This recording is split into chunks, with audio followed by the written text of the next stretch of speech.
everybody, welcome back to my channel. Today we're going to be getting into episode 2 of Kings of Napa, and the episode is called She's Gonna Crush It. So basically, episode starts off with an all hands meeting gathering at the house, and we see August come in, and she basically takes the time to let everyone know, as well as us, that she's planning to launch her dessert wine within the next 6 months. And she knows it's going to be kind of rough, but she really thinks that this will be the business move that they need to do in order to get them back in the clear with everything. And of course, Dan is not having it. He's not here for it, I should say. And I don't know, there's like the fighting temptations with them. Like, it really is. But she dished out everyone's assignment, what she needs them to do in order to launch this new business endeavor, and that's kind of just where that ends.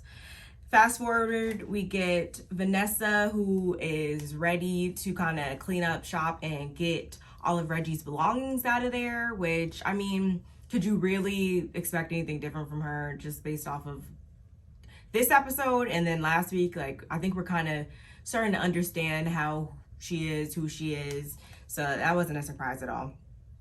She's a bit dramatic, in my opinion. Simultaneously, we see August getting another call from Deep Throat. Did I say Deep Throat? We see August getting another call from Deep Voice, and they say that they want 150K by 8 p.m. that night. Come alone, gave her the drop off, all that. And she's, of course, like, you know, she realizes probably that this is not going to stop. So, oof. And since she finally realizes, I guess, that she can't keep this, you know, to herself any longer, she confides in Bridget. In the next scene, we see them sitting down for a little kiki, and she tells her that the family's being extorted. And of course, Bridget's like, so, And am I the only one? Let me know in the comments below if anybody else peeped when, I think it was it August? Yeah, it was August when they were having that sit down, how she said, grandmother in Paris who never made it to her son-in-law's funeral. I want to learn more about that. I'm assuming that will be revealed in episodes to come. That grandmother that she's referring to is obviously Vanessa's mother. I want to know more about that. And then Bridget also kind of starts to reveal a little bit more about Reggie's identity. She says that, you know, he was definitely a creature of habit, but at the same time, August is like, okay, did he ever like exhibit any like weird behaviors or anything like that, basically is what she said. And she's like, no, like all I could think about is how he took calls behind the production facility sometimes, but I never thought anything of it. And she also says how he was, you know, very, very much a routine guy, down to that they had their usual once a month lobster roll dates or whatever. And again, am I the only person that peeped? Maybe it was just like a little playful thing, I don't know, but am I the only one that peeped when August kind of, I don't know, she kind of got like a little bit like, oh, I didn't even get that date. Like, she kind of felt some type of way when she found out that Bridget and her dad used to do that, because clearly August and Bridget didn't have stuff like that going on. And then Bridget also says that the whole point of them having that date was so that he could go to the bank, and August like, but he has an account, so why would he ever need to go to the bank himself? And she's like, ah. And she tells her what bank it is, so they go off to see what's in that account. And we find out that apparently he would be withdrawing 150K monthly, probably from getting it from Melanie or whatever. So of course they go to talk to Melanie about that, and of course she knows something. And she also knows that Reggie had been being extorted as well. And she even goes as far as to offer them like $75,000. And of course, August's like, okay, no, just chill out. Like, you're doing too much at this point. And she also reveals that the perpetrator knows the property very well, like inside as well as outside. So Reggie decided to keep going with things because he was afraid for his family's safety, which makes sense, but still, he's still on my list. So whatever. We also see Vanessa is kind of just this throughout this whole episode, she's kind of just going through the motions of things. She's kind of just, you know, putting on a good face, but behind closed doors, and to the family, she really reveals her true feelings and kind of where a little bit, we don't completely know where her head is at. Like, she's kind of just acting out of anger, I'm assuming, but at the same time, she's definitely faking the funk when it comes to business operations. We see that because she's taken this like bachelorette party around the winery, and she ain't feeling it deep down inside, but it is what it is. And Yvette, of course, can see through this facade, so she comes in to kind of comfort and lift Vanessa's spirits. But we all know she's lying and being two-faced. Like, I don't know. I really just don't like two-faced people. So I think Yvette is probably like, she's really high up on my list of just like, And I hope her cover is blown soon. Sorry, I said it. I don't care. Next, we see Dana and Christian playing Oculus, which is a very cool game. I played it myself before. And Dana's still bitching about August and everything, and he's probably going to continue to do that throughout the whole season. But she actually comes in to tell Dana what's going on about this extortion and all that. And we also see Christian go off to work, and he's late, of course. The people are really they don't see it for Christian, and rightfully so. He's clearly like just young, never really had to work very hard, kind of just like lost in the sauce, and he's gonna have to tighten up pretty soon, real soon, if he wants to build rapport with them. And we kind of see that go even more left like later on in this episode. Read my notes here.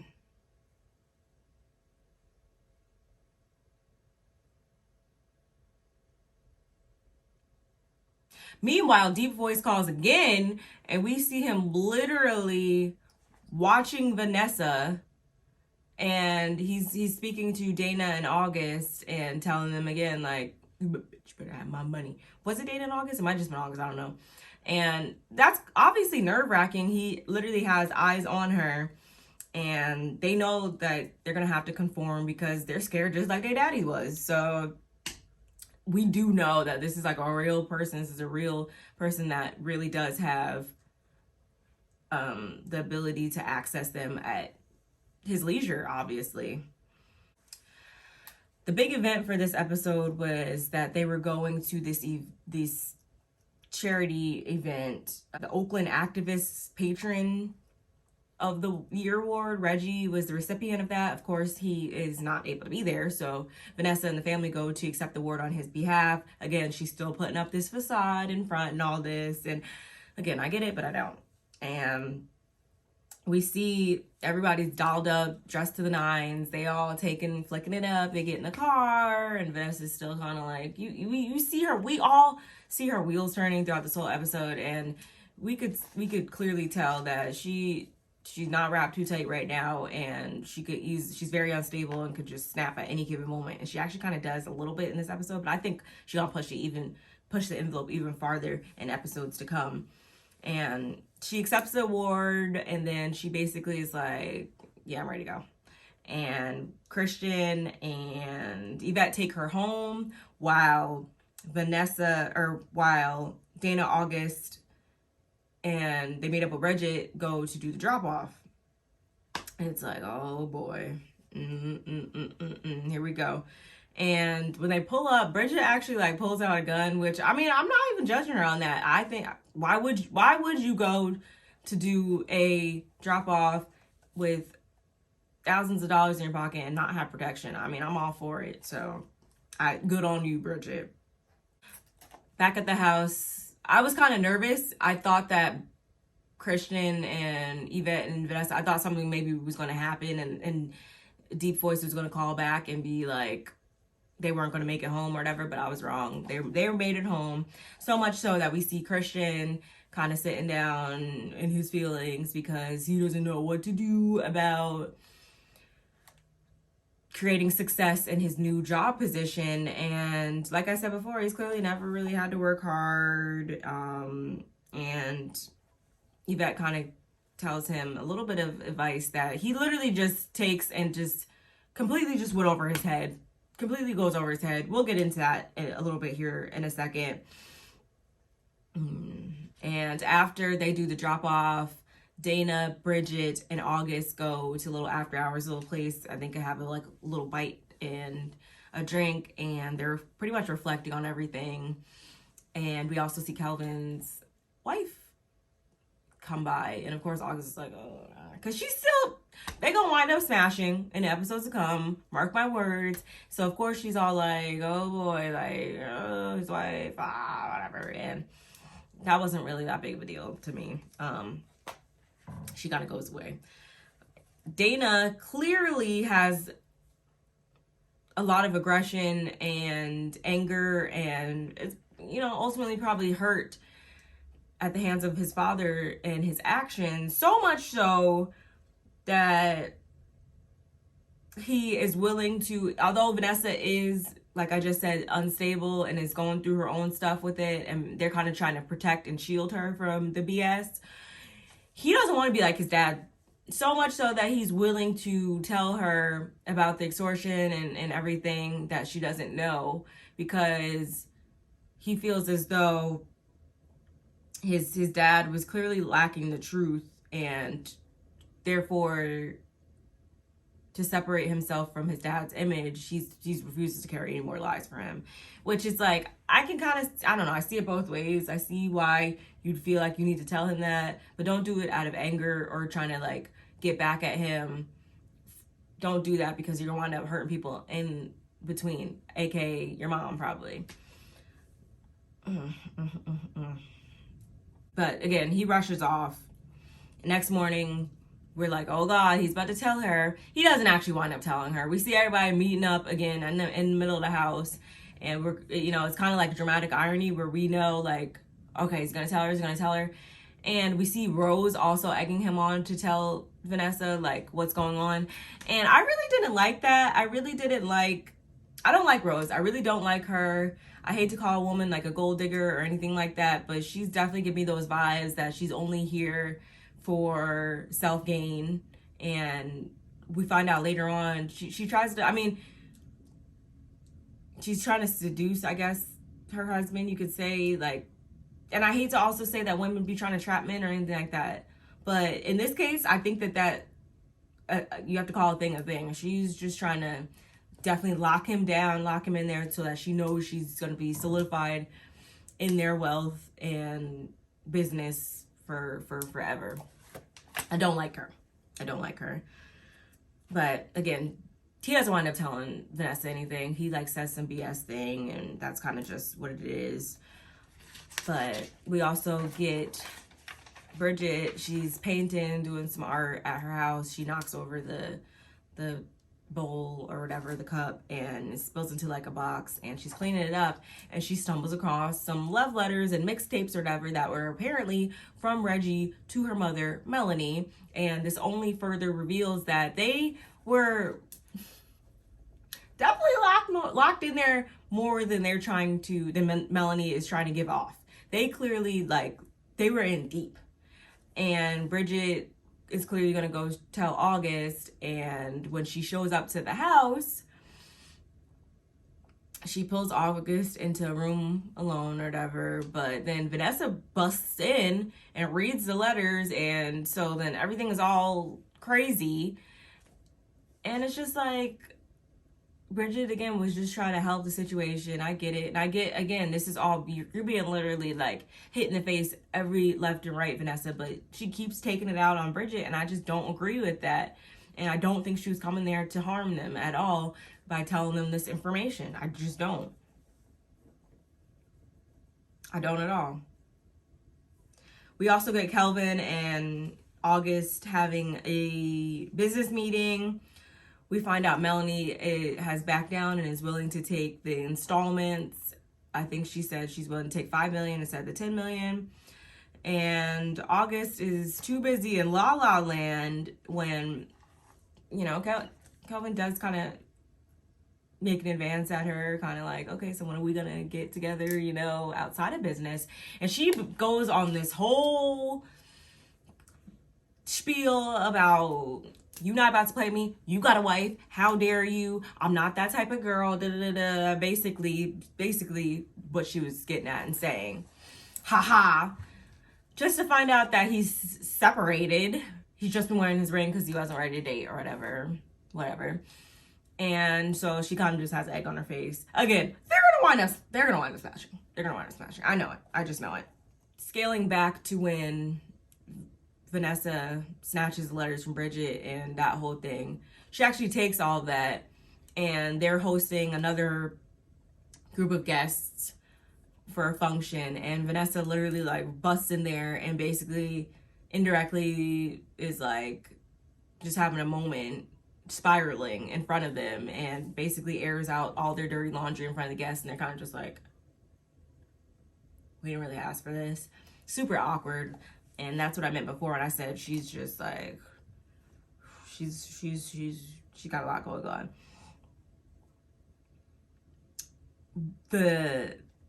What really stood out to me in that moment though was when she was like, my ride or die bestie sat on my husband's big,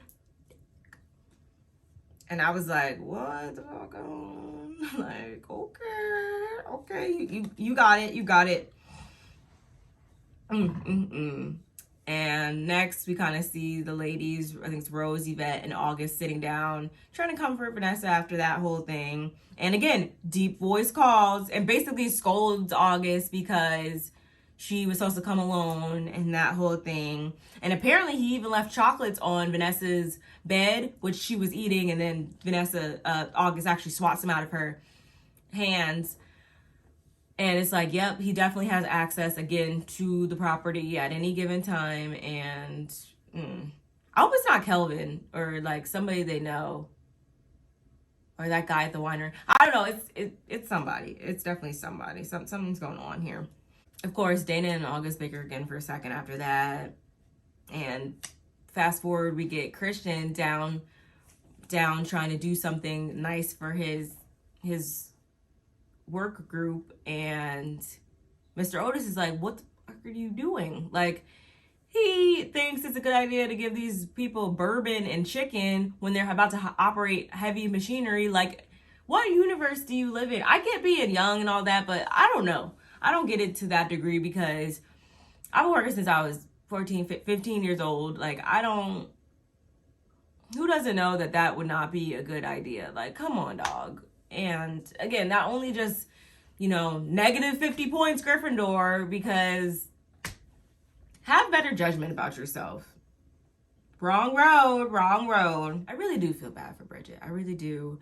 And we see her basically cursing her mother out for the umpteenth time. Like, really? Like, you were just out here just really with your sister's husband. Like, you got me in this horrible situation now because of your actions. And, she's just really pissed off at her. And I get it. I do. I can't say I don't. And August stops by and she basically tells Bridget she can't come back. She can't come back because her mother basically gave her an ultimatum saying her or us or whatever. And again, she needs to put herself in a position to where her mother needs to stop being able to try her or feel like she could try her. Like, she's the president. It is what it is at the end of the day. And Vanessa has so much misdirected anger, and it's going to wind up fumbling the bag for them big time. It's going to wind up fumbling the bag, because as we learned last week, Bridget knows the grounds and the soil the best, and she was just really great at her job, and they're gonna wind up losing out for real, because Vanessa can't set her pride aside. And I know it's not an easy thing. I'm not saying this thinking that it's gonna be like an easy thing, but it's just like, damn, like, you just got to put on your big girl pants and get the job done, because it's not working.